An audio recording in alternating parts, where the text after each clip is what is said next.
Assalamualaikum warahmatullahi wabarakatuh. Alhamdulillahilladzi khalaqa fi jismin nas kana qalba wa bi qalbin yahtadun nas bi khairin wa syarrin kilahuma kaifama fi qalbin. Allahumma shalli ala sayyidina Muhammad wa ala alihi wa sahbihi ajma'in. Faqala Allah ta'ala fil Qur'anil Karim, Bismillahirrahmanirrahim. Wa ila rabbika farghab. Shadaqallahul azim. Amma ba'd.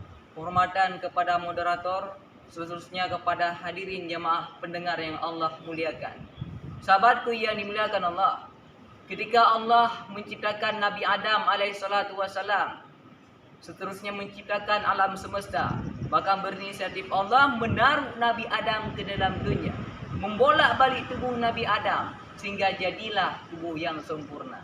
Maka tangan guna untuk bersedekah, hati untuk selalu mengingat Allah.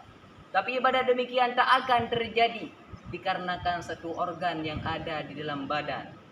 Bila organ tersebut baik, maka seluruh tubuh akan baik. Begitu pula sebaliknya.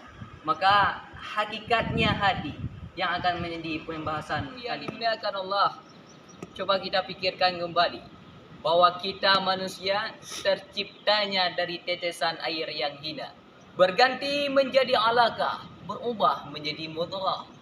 Tsumma yursalu ilaihil malaku fayanfukhu fihi ruh. Kemudian Allah utuskan kepada para malaikat untuk meniup ruh ke dalam jasad hingga pada tahap fi ahsani taqwim, dalam bentuk yang cukup sempurna. Dan Allah menciptakan satu organ yang ada di dalam badan. Maka bahagia terhadap orang yang bisa menjaga, celaka binasa terhadap orang yang mengabaikannya. Ala wahyal qalbu, dinamakan organ tersebut dengan hati. Sahabatku yang dimuliakan Allah, berapa banyak manusia yang hidup di dalam dunia, tapi mereka lupa apa kodrat terciptanya dunia. Sehingga mereka sibuk dengan urusannya masing-masing, sibuk dengan harta, jabatan, semua mengenai perihal dunia dan dunia. I'lam anal hayatad dunya la'ib. Padahal dunia adalah tempat permainan.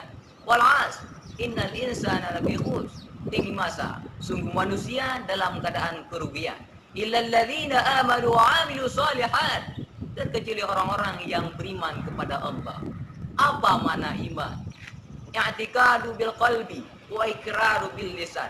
Meyakini dalam hati Allah ada, Allah esa, dan mengakui pada lisan la ilaha illallah, tiada Tuhan selain Allah.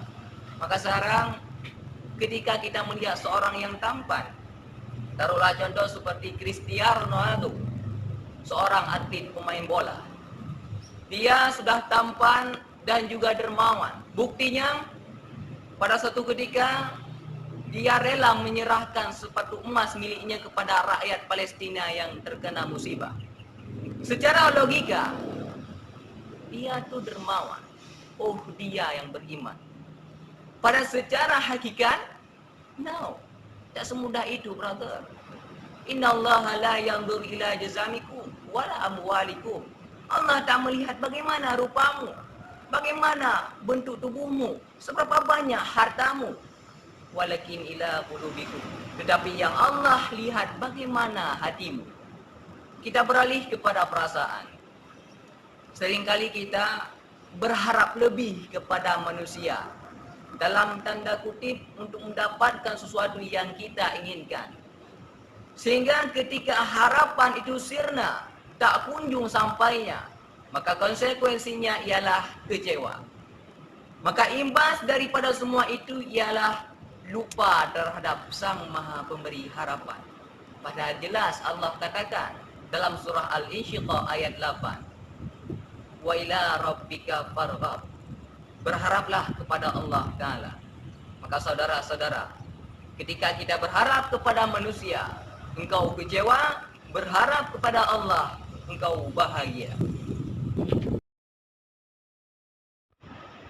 Pada akhirnya, now the honor of the earth then the earth will not be harmed. Kenali Sang Maha Pemilik hati, maka hatimu tak gundah dan tersakiti. Itulah hakikatnya hati. Akhirul kalam. Wassalamualaikum warahmatullahi wabarakatuh.